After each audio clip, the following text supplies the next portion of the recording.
Well, this is a special number of World Boat because the boat I'm taking you out on today is special.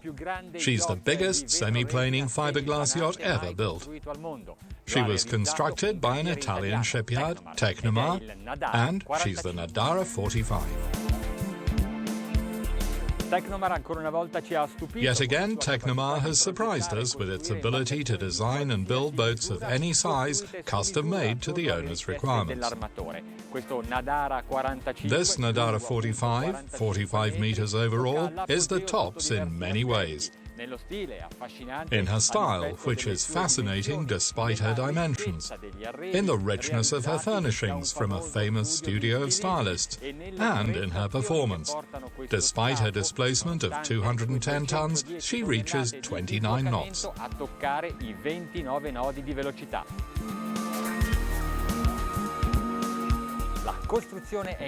She's built entirely in fiberglass and is certified by Rena, Croce di Malta and Charter Class. Her style is elegant but also sporty, for Tecnomar designed her bottom up for speed.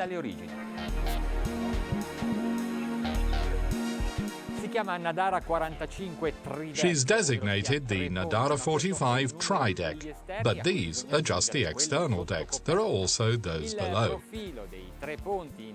The profile of the three decks in perfect size progression creates very sporty-looking, almost aerodynamic shapes at the bow. Astern, the rake of the decks gives a sensation of lightness and perfect symmetry to the entire superstructure. There are many different exterior spaces to offer guests, or passengers if the boat is chartered, the space they need to enjoy both shade and sun. All the areas are designed to accommodate the 14 people the boat can carry. There are 14 places at table and 14 spaces for sunbathing or for freshening up in the hydro massage bath. The interiors are designed by Laura Pomponi and Aldo Viani of the Luxury Project Studio in Ancona. In collaboration with the Shipyard Style Centre, they designed particularly rich furnishings, obviously in line with the owner's desires, because this vessel, as always with Tecnomar, is completely custom-made. In the saloon, there are sofas in velvet and silk brocade, placed so as to give a view of the sea even when seated.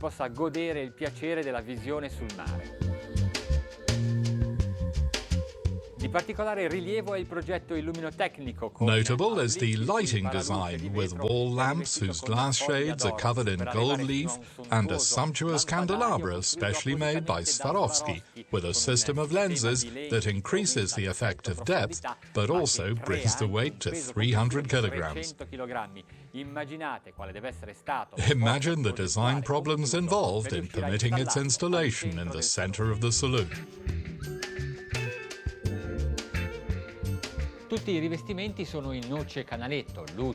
All paneling is in canaletto walnut, varnished on the walls and doors and opaque for the flooring.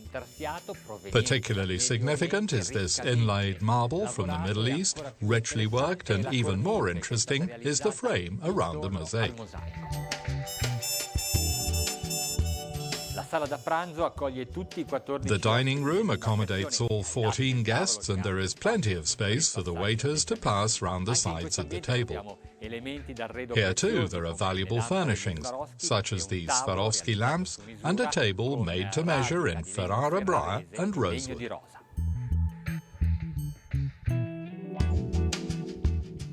One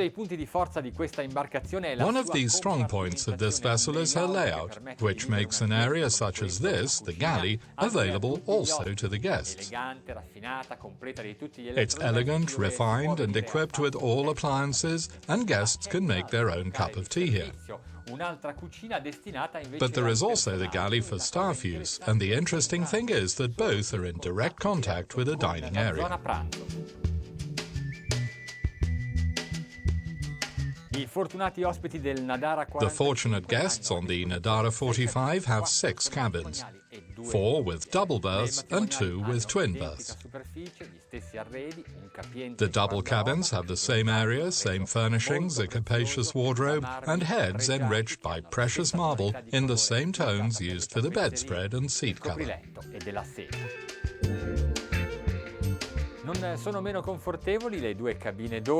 No less comfortable are the two twin cabins, with two portholes looking onto the sea and plenty of room, enough for a desk and a beauty area. Then there is a dressing area with a twin-door cupboard and, of course, a private head with a floor in cappuccino onyx, so called because its vein looks very like froth.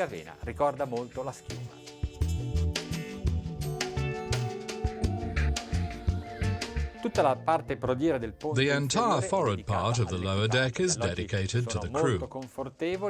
These quarters are very comfortable with an above-standard finish. The captain has a double berth, while the hostess, engineer, electrician and cooks have 3 cabins with twin berths, for a total of 8 crew. Numerous, but necessary on a yacht of this size.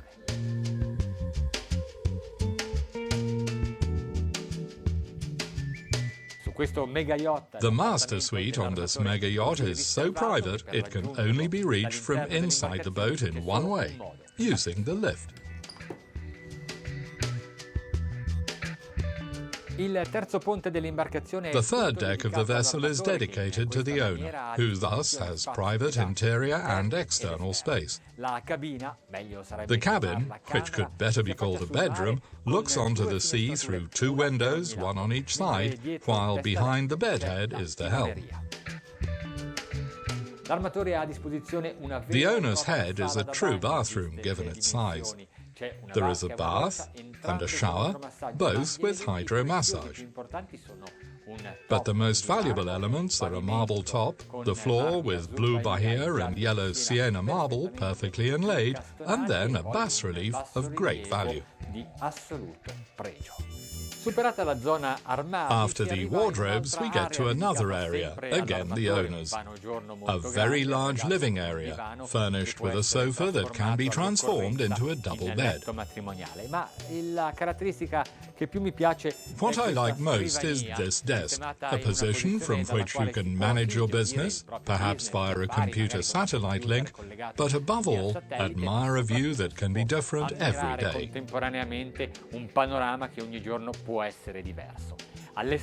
Outside is an area where the owner can entertain his friends.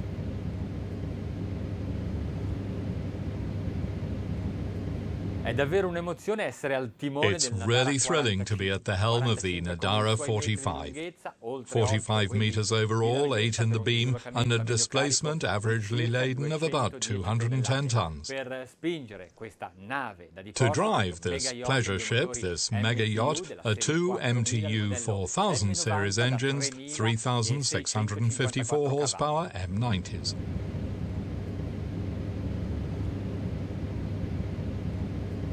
A few facts about these engines with a capacity of more than 4,000 cubic centimeters for each cylinder.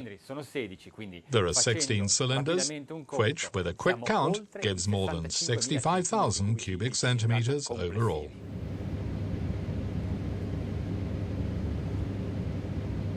The atmosphere on board is quiet.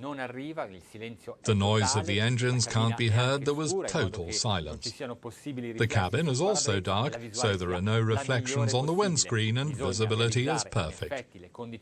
You need the best conditions to handle a mega yacht of this size.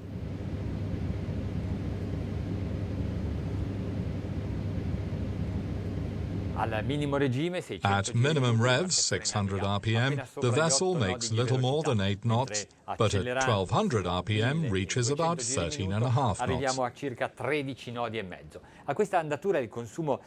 At this speed, fuel consumption is 120 litres an hour for each engine. It's incredible to see how a vessel of these dimensions turns so quickly.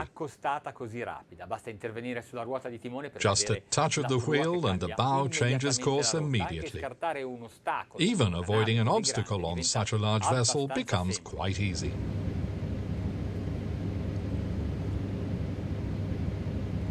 The sensation you get from the bridge, which is so high above the water, and even more so from the lower second bridge, is that of flying over the water's surface. The hull skims along and is so light and gentle that you don't get the impression of being on a boat, but of flying. We've taken the vessel to her cruising speed of 21 knots, 1800 RPM, fuel consumption of about 800 litres an hour.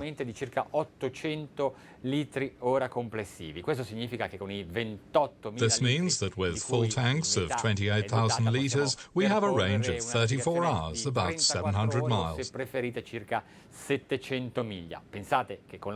Just think that with the same quantity of fuel in our car, perhaps with a 2-litre engine that does 20 kilometres with a litre of fuel, we could go around the world 14 times. Here we can just go from Capri to Monte Carlo and back with a full tank.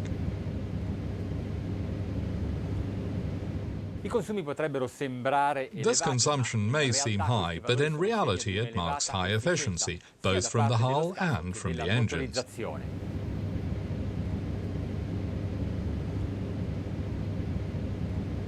The hull is in fact semi-planing. It can climb partly up the bow wave. This means less water needs to be displaced, so resistance to forward motion is reduced and efficiency improved. A positive note too for the engines, which use high-pressure injection, common rail type, with fuel cutout, which means maximum reduction of fuel wastage when full power is not used or needed. Now let's open the throttle completely and unleash all the 3,654 horsepower of these MTUs and see what speed the Nadara 45 reaches. 2100 RPM, 28.5 knots, 680 litres of fuel. This is the maximum performance of this mega yacht.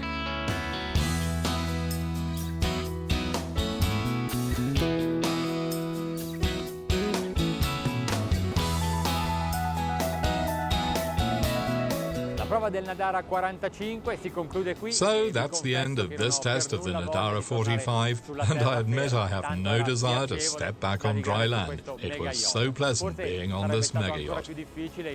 Perhaps it would have been even harder to come back to reality if this had been a cruise.